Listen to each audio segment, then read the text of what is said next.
Baik, perkenalkan, nama saya Agatha Febrianti Billy, NIM 20 0303 0023, kelas A semester 3, jurusan Sosiologi, Fakultas Ilmu Sosial dan Ilmu Politik, Universitas Nusa Cendana Kupang 2021. Tugas teori sosiologi modern, review buku kelima yang berjudul Erving Goffman. Pendahuluan, proyek Goffman. Erving Goffman adalah salah satu dari abad ke-20 yang paling luar biasa praktis ilmu sosial. Seorang sosiologi yang diakui secara universal untuk bakatnya yang luar biasa. Lama setelah kematiannya pada tahun 1982, penyebutan sederhana dari kata Goffman sudah cukup untuk menandakan bukan hanya materi pelajaran, tetapi juga sikap yang sangat khas dan sikap analisis terhadap dunia sosial. Terlepas dari popularitas dan daya tarik Goffman dalam tulisan sosiologis, banyak pembaca dan komentator yang mengungkapkan tingkat kebingungan tentang keseluruhan usahanya. Untuk ini, pembaca sosiologinya merupakan teka-teki istilah berulang dalam sastra kritis. Mereka cukup memahami apa yang telah mereka baca dengan cukup setelah semua karyanya menikmati daya tarik populer yang luas karena dapat diakses dengan mampu melibatkan non-spesialis. Masalah interpretif dalam membaca Goffman. Pencapaian utama Goffman adalah untuk menunjukkan bagaimana rincian dari perilaku Copernicus orang, yaitu orang-orang yang secara fisik hadir satu sama lain. Setuju untuk analisis sosiologi, dia melihat karyanya sebagai perampokan awal ke wilayah yang belum dipetakan secara sosiologis yang mungkin mengarah pada penyelidikan lebih lanjut, lebih sistematis dan tepat dari interaksi. Untuk Goffman, studi tentang ide-ide sosiolog membuat disiplin empiris menjadi sastra dan lebih buruk lagi, cenderung mempromosikan kanonisasi yang tidak kritis, keunggulan daripada aplikasi kritis, dan mengembangkan ide-ide mereka. Untuk menafsirkan kehidupan dan tulisan sosiolog individu sebagai objek perhatian akademis adalah Goffman pernah mengklaim David 1980-an bentuk pemujaan pahlawan yang rendah. Asal dan munculnya Baltason. Awal musim semi yang berangin pada tahun 1950 di Baltason, sebuah desa di Unst yang paling utara dari Kepulauan Shetland.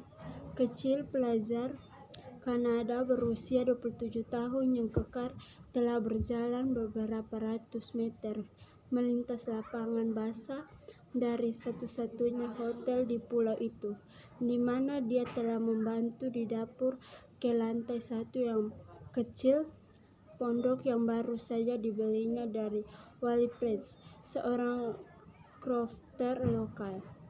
Malam itu Erving Goffman kembali ke pondok setelah membantu mencuci panci dan piring makan malam hotel.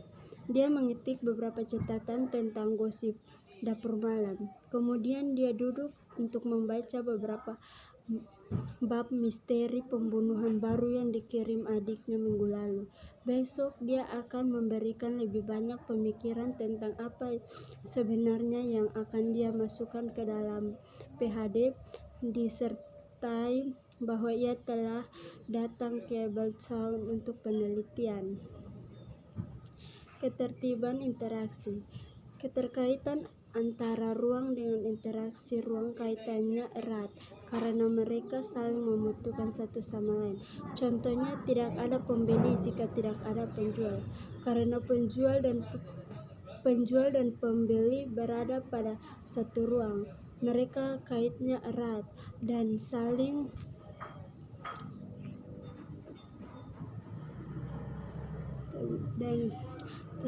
menjelaskan konstan secara sosiologis elemen urutan interaksi. Namun tidak ada tempat dia menawarkan konsolidasi pernyataan tentang apa yang telah dicapai sosiologi tentang tatanan interaksi. Diterbitkan secara unimerta urutan interaksi mungkin saja diharapkan dapat memberikan integrasi teoritas yang konklusif. Ide Goffman tentang interaksi tidak menumpuk atau tidak memiliki dasar yang sistematis. Istilah dan tema tertentu berulang seluruh tulisan Goffman. Pengalaman membingkai prinsip. Analisis bingkai 1974 menempati posisi unik dalam tulisan-tulisan Goffman. Goffman memilih untuk mencurahkan satu kebingkai teater. Goffman mengakui bahwa bahasa teater telah menjadi sangat tertanam dalam sosiologi. Dari mana ini studi berasal 1974 124. Sementara Goffman tidak memberikan jawaban langsung untuk pertanyaan sebelumnya tentang ruang lingkup metafor dan dramaturgi. Goffman selalu hanya salah satu dari beberapa sosiologi aspek yang relevan dari interaksi terfokus. Ini adalah perilaku bersama yang mengajukan partisipan dalam dunia intersubjek bersama. Orientasi teoritas yang dominan adalah bingkai analitik. Meskipun seperti biasa, Goffman menyarankan buku ini mengeksplorasi interaksi dari tiga tema luas. 1. Proses ritualisasi.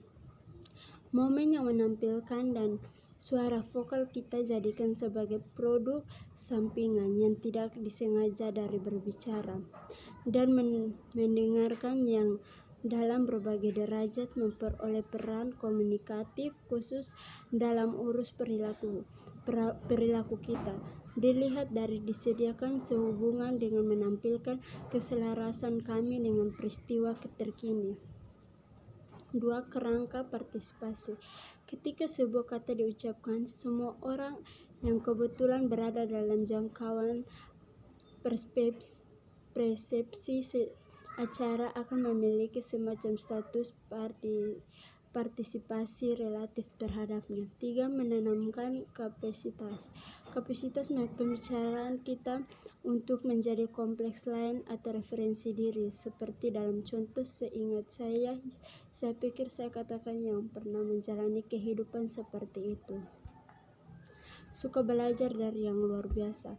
Secara khusus, Suaka 1961 dan Stigma 1963b adalah buku-buku yang menonjolkan Goffman di luar sosiologi, dan mereka tetap menjadi sumber abadi humanistik dan pemahaman libertarian tentang proyeknya.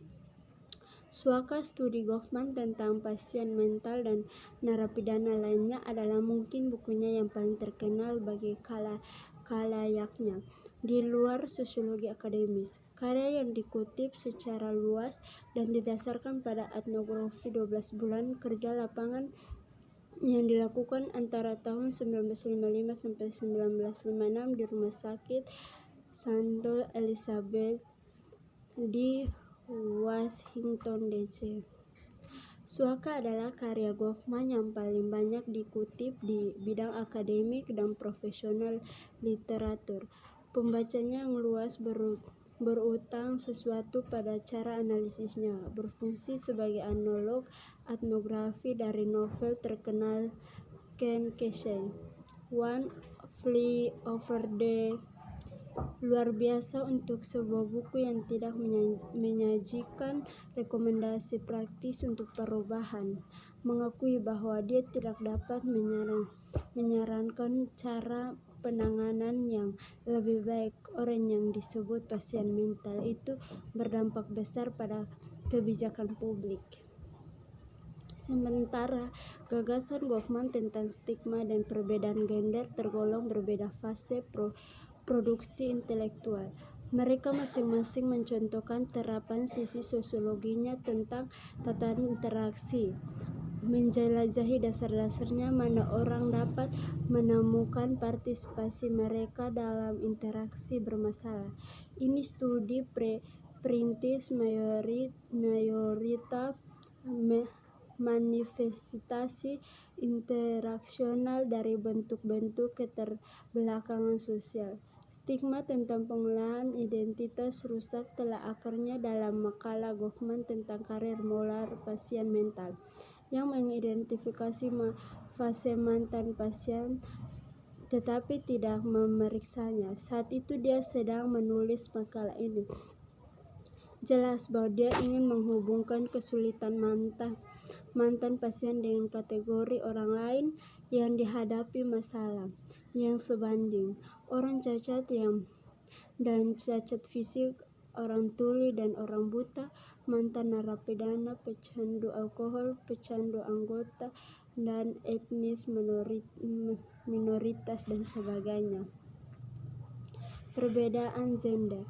Gender adalah karakteristik laki-laki dan perempuan yang dibentuk dan dibangun dalam lingkungan sekitar atau masyarakat. Seks adalah perbedaan biologis seseorang laki-laki dan perempuan yang sudah dibawa sejak lahir. Pengertian dan perbedaan gender dan seks mungkin memang lebih rumit daripada yang kita pahami selama ini. Namun hal terpenting yang bisa kita lakukan adalah menghormati setiap seks dan identitas gender seseorang. Gender biasanya diasosiasikan dengan istilah maskulin dan feminin. Maskulin dihubungkan dengan sifat kelaki-lakian seperti gagah, kuat, dan memimpin, sementara feminin dihubungkan dengan sifat perempuan seperti mengayomi, lemah lembut, dan perasa. Sekian dari saya yang bisa saya sampaikan. Terima kasih.